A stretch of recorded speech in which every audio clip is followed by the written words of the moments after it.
Hello class, आज का अपना टॉपिक स्टार्ट करते हैं। अपन एसी थ्योरी चैप्टर चल रहा है। ओके। इसके पहले वाली क्लास के अंदर अपन ने लैगिंग और लीडिंग राशि वगैरह ये चीज़ें पढ़ी थी।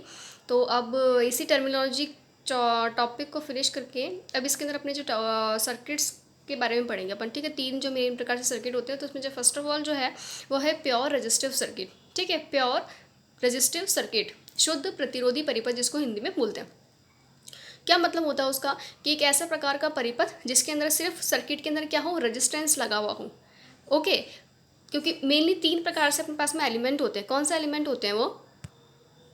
आर एल सी, उनको एलिमेंट बोला जाता है। ठीक है, आर रेजिस्टेंस हो गया, एल आपका इंडक्टर हो गया और सी आपका कैपेसिटर हो गया।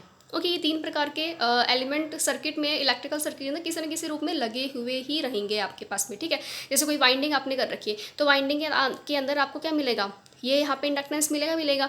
ठीक है, तो ये वहाँ सर्किट में प्रेजेंट हो गया। अब जो वाइंडिंग का तार जिससे बनी हुई है, ठीक है, उस वाइंडिंग का कुछ ना कुछ तो रेजिस्टेंस होगा।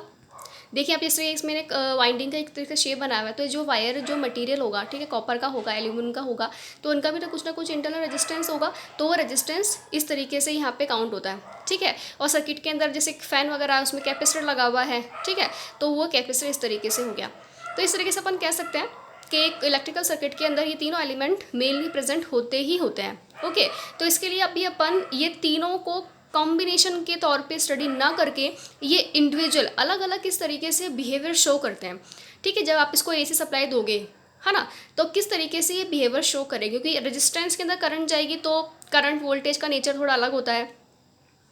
एक इस कॉइल के अंदर करंट जाएगी तो वोल्टेज आएगा, उन दोनों के बारे में नेचर अलग होगा। और कैपेसिटर में अगर करंट वोल्टेज का अगर अपन देखें नेचर, ठीक है, तो वो अलग प्रकार से नेचर होगा। तो इस तरीके से एक एक करके इनको अपन स्टडी करेंगे, फिर कंबाइन करके स्टडी करेंगे। ओके, तो first of all take this शुद्ध प्रतिरोधी परिपथ, प्योर रेजिस्टिव सर्किट। क्या होगा इसके अंदर, आपने क्या लिया हुआ है, एक रेजिस्टेंस लिया हुआ है यहाँ पे। ठीक है, इसको इसे सप्लाई दी है। अब ध्यान रखना बिल्कुल, अपन चैप्टर क्योंकि अपना एसी थ्योरी चल रहा है, तो यहाँ पे अपन जो सप्लाई है वो डीसी बिल्कुल भी नहीं देंगे, आपको सिर्फ एसी देनी है यहाँ पे। ओके, तो यहाँ पे फिर इसके अंदर एक करंट फ्लो होने लग जाएगी।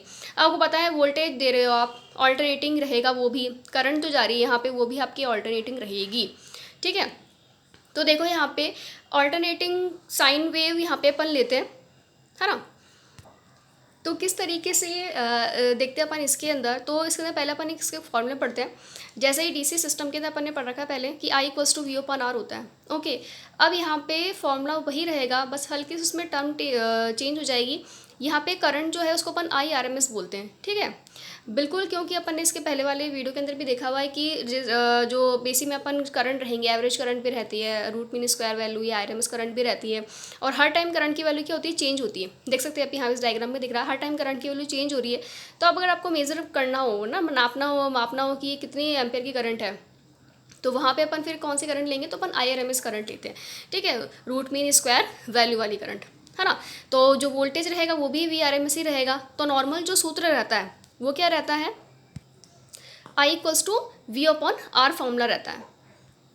ठीक है, तो अब इसके अंदर भी जो फॉर्मूला रहेगा वो I = V/R ही रहेगा। ठीक है, बट आपको वहाँ पे बस क्या लगा देना है, RMS उसके आगे यहाँ पे इस तरीके से मेंशन करना है। ओके, तो ये यहाँ पे जब शुद्ध प्रतिरोधी परिपथ हो और आपसे करंट को ज्ञात करने का सूत्र पूछा जाए तो उसमें ये सूत्र ये रहेगा। ठीक है, पावर लॉस या फिर पावर निकालने को आए तो आप जानते ही हैं, पावर P = VI होता है, या फिर V/R होता है, फिर I/R रहता है। ये तीन सूत्र अपन पहले ही पढ़ चुके हैं। तो बस आपको यहाँ पे, ठीक है, आई के आगे यहाँ पे क्या लगा देना, RMS लगा देना, क्योंकि अपन सिर्फ करंट को लेकिन की बात करते हैं। अपन करंट का कौन सी वैल्यू को लेते हैं, रूट मीन स्क्वायर वैल्यू को लेते हैं, इसलिए ये लगाना यहाँ पे बहुत ज़रूरी है। ओके, तो ये तो नॉर्मल से सूत्र थे, ये अपने डीसी के अंदर भी सेम रहेगा।